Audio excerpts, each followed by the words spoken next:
오늘 우리가 함께 볼 말씀은 요한계시록 1장 19절입니다. 오늘까지 이 요한계시록 개론적인 부분을 하고요. 우리가 이제 내일부터 한 절 한 절씩 말씀에 들어가도록 하겠습니다. 1장 19절 말씀 함께 우리 두 번 읽겠습니다. 그러므로 내가 본 것과 지금 있는 일과 장차 될 일을 기록하라. 그러므로 내가 본 것과 지금 있는 일과 장차 될 일을 기록하라. 오늘 God Desire라는 제목으로 하나님의 의도, 하나님의 어떤 목적 이런 제목으로 함께 말씀 나누겠습니다. 요한계시록을 제대로 이해하려면 창세기를 알아야 한다라는 말이 있습니다. 창세기가 시작의 책이라면 요한계시록은 종결하는 책입니다. 창세기 1장으로부터 읽어나가면 원으로 요한계시록과 연결이 된다라고 그렇게 볼 수가 있습니다. 창세기가 시작의 책임과 동시에 요한계시록 또한 종말의 책이면서 시작의 책이기도 합니다. 왜냐하면 새로운 세계에 대한 시작이기 때문에 그렇습니다. 성경은 모든 것이 다 짝을 이루고 있습니다. 창세기와 요한계시록은 짝을 이루고 있고 요한계시록에 있는 것이 창세기에도 있습니다. 창세기에 있는 것이 요한계시록에도 있는 거죠. 이 사이에 예언서들이 포함이 되어 있습니다.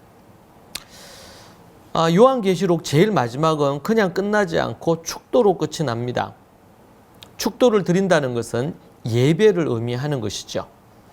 그래서 요한계시록은 예배의 형태를 띠고 있습니다. 초대교회로부터 시작해서 예배를 드릴 때 요한계시록을 제일 많이 사용을 했습니다. 축도한다는 것은 이제부터 복음을 전파하여 전 세계에 나가서 말씀을 전수하고 그리고 세계 선교의 사명을 감당한다는 것을 의미합니다. 축도를 딱 받으면 그 축도를 받는 것이 이제 예배가 끝이 났다는 의미가 아니고 그 축도를 받음으로 이제는 복음을 세상에 전하고 말씀을 전수하고 전파할 사명을 우리가 이제 갖고 이 세상으로 나아간다는 메시지를 갖고 있는 것이죠. 우리 그리스도인들은 공적인 예배를 드릴 때마다 축도의 순서가 단지 예배를 이제 마치는 아니면 하나님의 축복의 메시지가 있다는 것에 그치지 않고 그 하나님의 축복의 기도를 받음으로 이 세상을 향해 나아가는 그런 존재가 되어야 됨을, 그리고 그 사명은 두 가지입니다. 하나는 말씀을 전수하는 것, 또 하나는 말씀을 전파하는 세계 선교 사명을 감당하는 것입니다. 성경을 묵상하거나 연구할 때 가장 중요하게 여겨야 될 것은 하나님의 의도입니다. 하나님의 뜻, 의도가 무엇인지를 찾아야 합니다. 이 하나님의 의도, 이 부분에 대해서 우리가 깊이 생각하고 본문이 하나님이 원하시는 의도가 무엇인가? 우리가 왜 성경을 배우고 설교하고 그리고 또 성경 공부를 하느냐 하면 이 하나님의 의도를 알기 위한 것입니다. 그 하나님의 이 디자이어를 알 때, 그분의 의도를 알 때, 그 알고 우리가 삶을 사는 것이죠.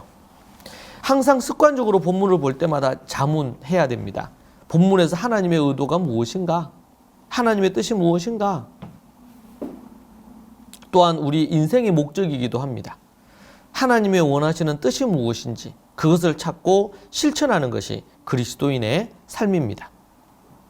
여러분의 삶에 가장 중요한 것, 하나님의 의도와 뜻을 찾는 것이 여러분의 인생의 목적, 삶의 목적이 되시기를 축복합니다. 여러분은 정말 하나님의 뜻을 찾고 하나님의 의도를 찾는 것이 여러분의 인생의 목적입니까? 아니면은 내 뜻대로, 내 원하는 대로, 이것을 성경은 죄라고 얘기합니다. 하나님의 의도, 하나님의 뜻을 찾는 여러분들이 되십시오. 창세기부터 요한계시록까지 하나님의 뜻을 찾는 것에 여러분의 인생의 목적을 두시기 바랍니다. 여러분의 삶의 목적, 하나님의 의도가 되기를 소망합니다. 오늘 이 말씀 붙들고 하나님의 의도를 찾아 살아가는 인생 되게 해달라고 오늘 함께 하나님 앞에 또 부르짖어 기도하시도록 하겠습니다. 하나님 앞에 기도하는 여러분들이 되십시오. 함께 기도하시죠.